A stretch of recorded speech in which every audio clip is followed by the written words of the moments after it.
Rob, what makes you optimistic?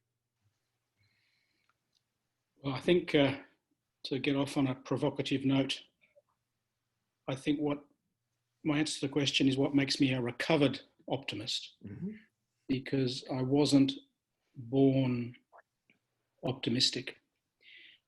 And so just to get into it, my father was he passed away 4 or 5 years ago. He was sort of a very liberal academic.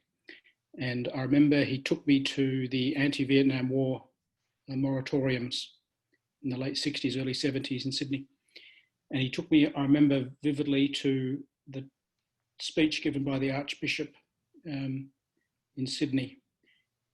And he turned out to be talking in favour of LBJ and the Vietnam War.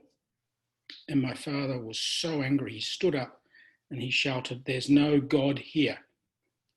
And I remember vividly being marched out of the church, holding my father's hand, sort of confused about what all was going on, but it was obviously a meaningful experience.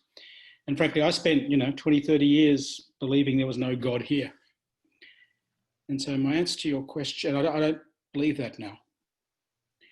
And the answer to your question is I'm optimistic because optimism and hope, I use those interchangeably, is my state of mind, not a state of the world.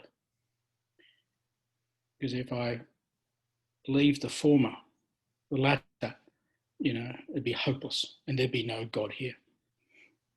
So my short answer to your question is what makes me optimistic, hopeful, is the deep knowledge that it's a state of mind, not a state of the world.